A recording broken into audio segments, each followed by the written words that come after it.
Hello everyone, good evening. I'm Shreya Dhoundial. May has been a record-breaking, brutal month for India. It is a month that recorded 90 lakh COVID cases and 1.2 lakh COVID deaths, the highest anywhere in the world.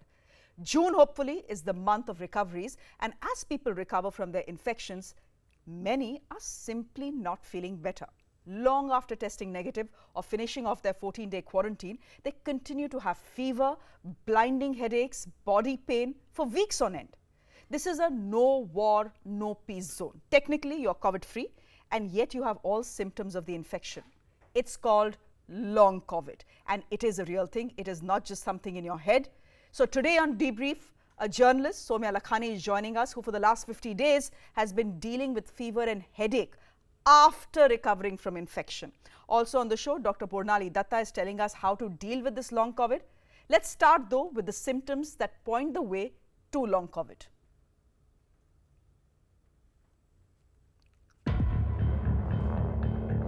On a day when all eyes were on word about the CBSE Class 12 exam schedule, the Union Education Minister Ramesh Pokhriyal was admitted to the All India Institute of Medical Sciences. The reason? Post-COVID complications. He had tested positive for COVID-19 in April, gotten better, and yet the symptoms simply would not go away. Post-COVID complications or long COVID is a syndrome that many COVID survivors grapple with months after recovering.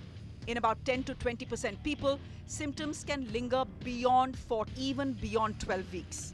The unlucky ones struggle for more than 6 months. The list of symptoms is long. Mild fever, body ache, breathlessness, coughing, heaviness in the chest, chronic fatigue, joint pains, headache, brain fog, insomnia. And yes, these happen even to people who did not require hospitalization. Doctors say such is the nature of COVID that a patient's immune system does not return to normal long after recovery. Actress Lena Dunham, while detailing her ordeal on Instagram, spoke about how long COVID was like a rave gone wrong. She said she had lingering symptoms including arthritis flare-ups, swollen hands and feet, fatigue, and an unceasing migraine. She further went on to say that even as a chronically ill person, she had never felt this way. She said, to be clear, I did not have these particular issues before I got sick with the virus, and doctors don't yet know enough to tell me why exactly my body responded this way or what my recovery will look like. COVID survivors experience a number of other long-term medical problems, not just respiratory effects. Symptoms that could affect any organ system or part of the body, from neurological to cardiovascular to gastrointestinal to mental health problems, anxiety, and even sleep disorders. I would presume that if you had a pre-existing condition, that the infection with the virus can worsen that condition. But again, we're also seeing patients who were previously healthy had somewhat relatively mild illness. In some COVID-19 survivors with diabetes, kidney and heart conditions, it could turn into chronic health problems that would need treatment for the rest of their lives. Adults who are 50 years and older, women, and those with underlying health conditions are at high risk. COVID has an after effect on many organs of the body. It includes brain, it includes heart, it includes pancreas, it includes kidney, it includes joint. So because COVID is a systemic infection and there is an inflammation and microclots going into many organs of the body. The deadly virus severely compromises people's health and leaves debilitating effects on the rest of their lives. Those put on steroids have displayed what is called post-COVID psychosis, a feeling of deep anxiety, paranoia, and aggression. But the good news is that moderate physical exercise like walking, breathing exercises, good sleep, all of this can help overcome long COVID. Experts say vaccines help as well. With NC Satpathy, I'm Shreya Dhoundial. Dr. Bornali Datta is the Director, Respiratory Medicine at the Medanta Hospital in Gurugram. She is joining us on Debrief this evening. Doctor, thank you very much for your time. Somya Lakhani is a journalist, someone who is going through what we call long COVID. Somya, I'm going to start with you. Why don't you tell our viewers what you have gone through for the last 50 years? You had COVID, your mother had COVID, you recovered, and yet you haven't been well for the last 50 days. Yeah, hi. So I got COVID. My first symptom was on April 15, and we're in June.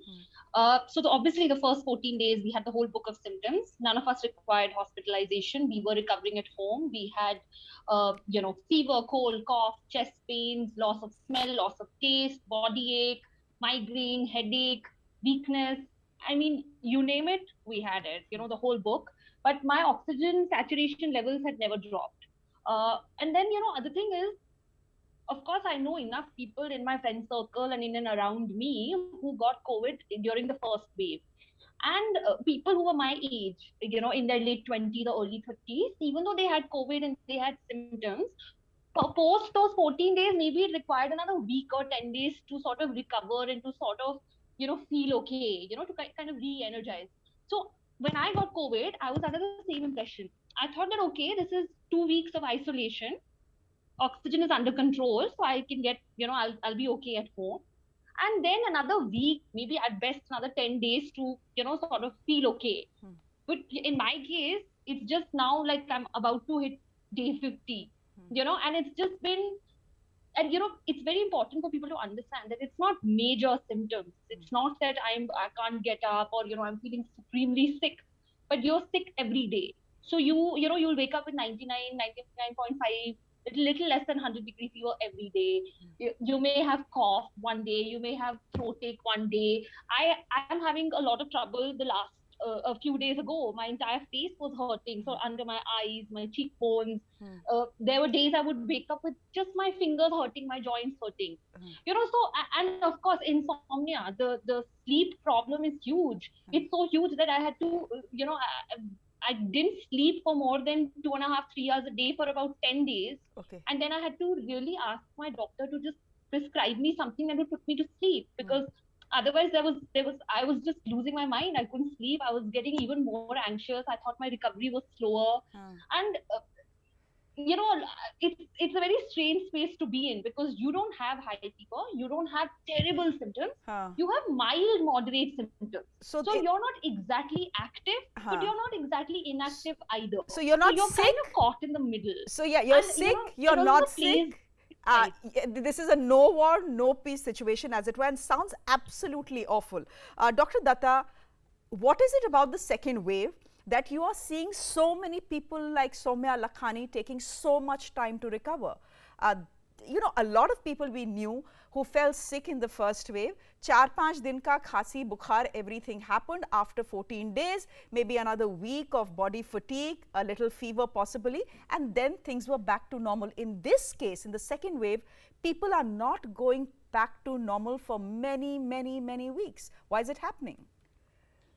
Yeah, so you're absolutely right. This is a different kind of disease we are seeing. And long COVID refers to symptoms which go beyond 4 weeks.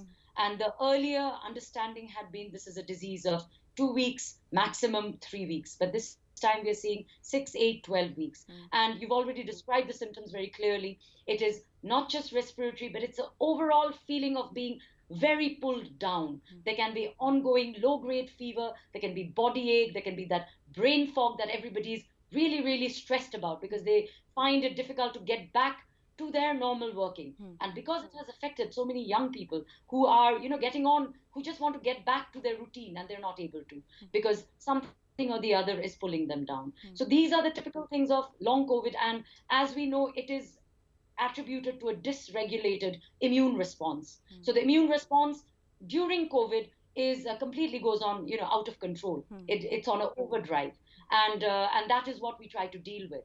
And even after we recover, when we are so-called negative from the virus, our immune system doesn't get back to the normal regulation. It's still dysregulated, and it continues to affect all the systems. I mean, we have different, names for different syndromes that have emerged out of it, like multisystem inflammation in adults, MISA it's called. We have superadded infections. We've seen numerous people coming back with UTIs, like urine tract infections. We have the cases of epidemic of black fungus going on. So those are all as well part and parcel of this So, syndrome that's prolonged for weeks and months this time. okay, Dr. Datta, then anecdotally you're telling me your clinical experience is showing that compared to last time, this time the recovery is taking a long time. In cases like Ms. Lakhani, who was with us on the show, it has taken almost 50-60 days and she's still not feeling better. I quickly then want to ask you this. Logically, if I get COVID-19, Somya got COVID-19, our body should have ideally started producing antibodies that help us fight off the infection, right?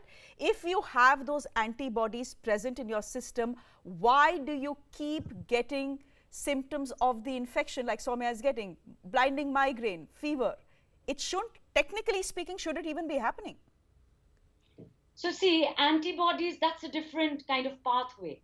You know, the viable virus is there in our systems for no more than 10 days. And then the virus disappears. But our immune response has multiple pathways to it. And obviously we all are aware of this cytokine storm. You know, these cytokines, which are chemicals which are just completely released, into the body and create havoc. Instead of protecting the body from the virus, it goes into this immune dysregulation, into this overdrive kind of a cascade that just goes out of control. Okay. And that's acute COVID time.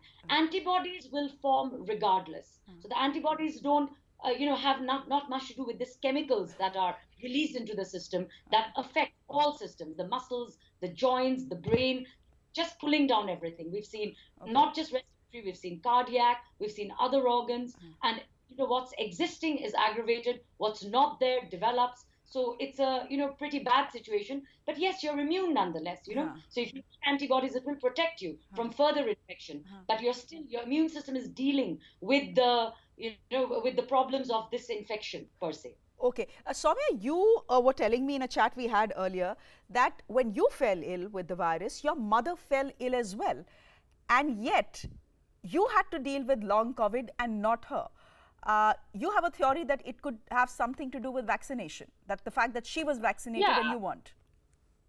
Yeah, so when I got COVID, when mom and I got COVID, she'd already received her first dose. My father, because he's a healthcare worker, had received both his doses by March, so he was fine. I was not eligible for the vaccine, so I didn't have the vaccine. My mother also had a very aggressive COVID, at home, because she had all the symptoms and exhaustion, fever, the whole book again. But I think her recovery has been far smoother than mine. Okay. She doesn't have recurring low-grade fever. I mean, of course, she has exhaustion. She's also a senior citizen, so there is that consideration. But I still think that hers has been a better recovery, thankfully, because of that one dose of the vaccine. So I genuinely believe that if I had received even a single dose of the vaccine, there's a chance that I would have might have still gotten the vaccine, might have still gotten the virus, even if with one dose. But I just think my recovery might have been better. Also, it's very important to note that my father, who's fully vaccinated, was the primary caregiver of both of us at home. It's just the three of us at home at that time.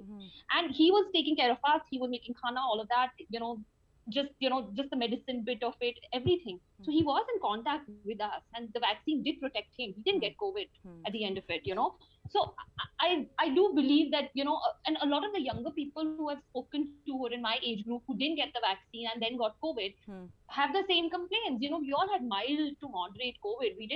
We never needed hospitalization or an oxygen concentrator, nothing. So I do believe that. Also, one symptom, one of the problems that a lot of women who are facing after recovering from COVID, and if they also have long COVID, a few of them have told me, and I've suffered the same, is changes in your menstrual cycle. It's something that a lot of people, we're just talking about it anecdotally, but I not like per se. I mean, even in this discussion, I didn't even start off with that. But you can sense there is a difference. It's either more painful, the duration is longer. In a lot of people, it just skips a month. Okay, so Dr. Datta, is that burnout? That, okay. And it just adds to the fatigue. Yeah. So Dr. Datta, what Somya is saying, Is that something that you've seen in your clinical experience as well, that people who've possibly been vaccinated with 1 or 2 doses don't complain as often of long COVID? And my second question is, of course, how long does long COVID usually last? In Somya's case, it's been going on for 50 days. I believe there are cases where it lasts for 3 months. But ideally speaking, how much time?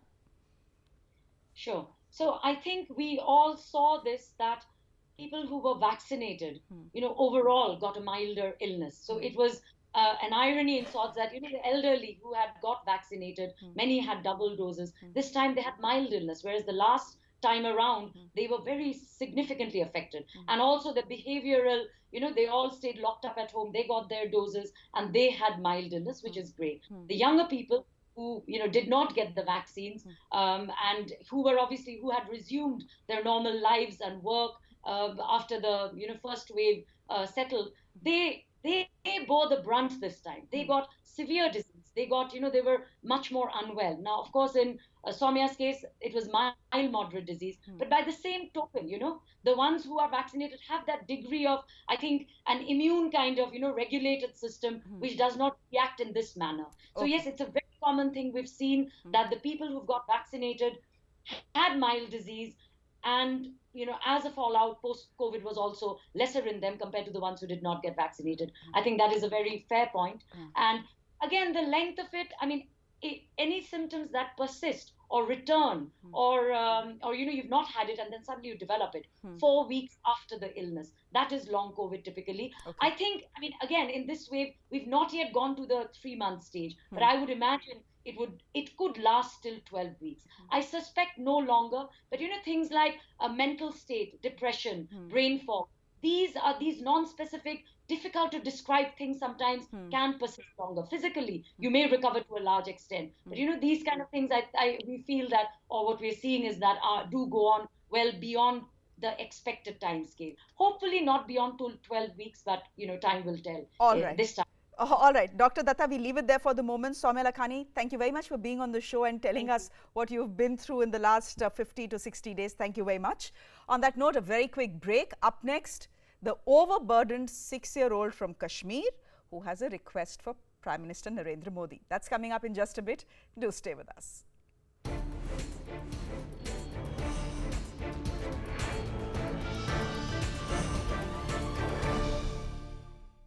In the world of meteorology, the practice of naming cyclones after the places where they originated was discontinued a very long time ago. I mean, which place would want to be associated with something as negative as a natural disaster?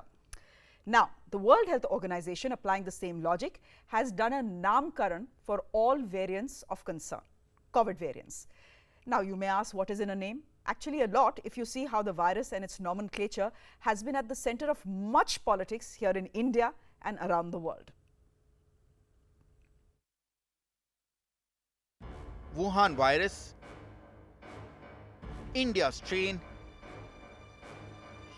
Kung flu, move it. You'd ask, what's in a name? For politicians and xenophobes, everything, as long as it serves their purpose. But on May 31st, the WHO made our lives a little easier, announcing a new naming system it devised for the so-called variants of interest and variants of concern. The mutations of the COVID-19 virus have evolved, and so have we, at least in terms of naming them. Each variant will now be given a name from the Greek alphabet, in a bid to not only simplify, but also strip some of the stigma from the emergence of these new variants. So the B1.1.7 or the UK variant will now be known as Alpha. The B1.351 or the South African variant is now called Beta. The P1 variant, first detected in Brazil, will be Gamma, and the B1.617.2, the so-called Indian variant, is Delta. A plan to simplify the nomenclature of the variants has been in the works for several months. The process is led by the WHO's Virus Evolution Working Group. But the simplification has come over after a year of politics over the virus's nomenclature. What's in a name, you'd ask? The answer depends on which side of the political spectrum you stand. It began with former US President Donald Trump calling COVID the Chinese virus. I can name Kung Flu. I can name 19 different versions of names. Donald Trump used this expression over 20 times in the span of 15 days last year in March. In India too, there are calls for calling COVID-19 the Wuhan virus, after the market widely accepted to be the source of the virus. This was in line with both the BJP and the Congress's position, which called China the source of COVID. Of course, China has condemned the use of the expression, accusing politicians of trying to stigmatize their efforts. In 2021, when the horrific second wave left in its wake enormous loss of life, Rahul Gandhi reignited a debate and called it Movid as a direct attack on Prime Minister Modi. जब मैंने मोविड लिखा, मैं seriously बात कर रहा था. मेरा कहना था कि अगर मोदी जी के एक्शंस अलग होते तो सिर्फ कोविड होता, मगर मोदी जी के एक्शंस ने कोविड को बढ़ाया और कोविड को एक नया रूप दिया. The political banter over naming of the virus will continue, but it doesn't take away from the fact that according to international law, viruses should be named not according to the geographical locations. The WHO's rulebook also states that the naming of the virus should not have a negative impact on trade, travel, tourism, and it should avoid causing any offense to any cultural, social, national, or ethnic group. Ironically, the COVID-19 pandemic has done all of that. Even politicians often came out with absolutely asinine comments which smacked of racism. जो Chinese hotels है, Chinese restaurant है, ऐसे restaurant पर पाबंदी लगानी चाहिए. A name therefore holds a lot of meaning. Interestingly, even COVID-19 may not be the final name for the disease. According to the WHO, the name of the disease is dependent on the confirmation by the International Classification of Diseases, a process which will take place at a later stage. But then, as Shakespeare said, a rose by any other name would smell just as sweet, and a virus by any other name would still be a killer of millions. With Shinjini Dev Burman, this is Ritangshu Bhattacharya for CNN News 18. That special report also going up on our website, news18.com. As we wrap, the 6-year-old Kashmiri kid who has now gone viral. The little girl in this video you're about to see is asking Prime Minister Modi why she has to study so much online in the middle of a pandemic. Now, the Lieutenant Governor of Jammu and Kashmir took the lament very seriously and has given the school education department in Jammu and Kashmir exactly 48 hours to lighten the burden of homework for school kids. We are leaving you with that. Thanks very much for watching. अस्सलामुअलैकुम मोदी साहब, मैं एक लड़की बोल रही हूँ. मैं 6 years old. मैं आपको जूम क्लास की बड़े और छोटा बोल सकती हूँ. छोटे बच्चे जो होते हैं, जो 6 years old होते हैं, उनको ज़्यादा क्यों रखते हैं काम मैडम और टीचर? नहीं, मैडम और सर क्यों रखते हैं? इतना काम होता है बड़ों बच्चों को. जब मैं सुबह उठती हूँ 10 बजे, मुझे दो बजे तक होती है क्लास. एक होती है इंग्लिश, उसके बाद मैथ, उसके बाद उर्दू, उसके बाद EVS, उसके बाद कंप्यूटर. इतना ज़्यादा काम रखते हैं बड़ों बच्चों को, जो थे 7, 6, 10. छोटे बच्चों को इतना काम क्यों रखते हैं मोदी साहब?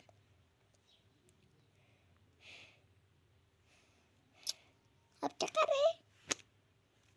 अस्सलाम वालेकुम मोदी साहब. Good bye.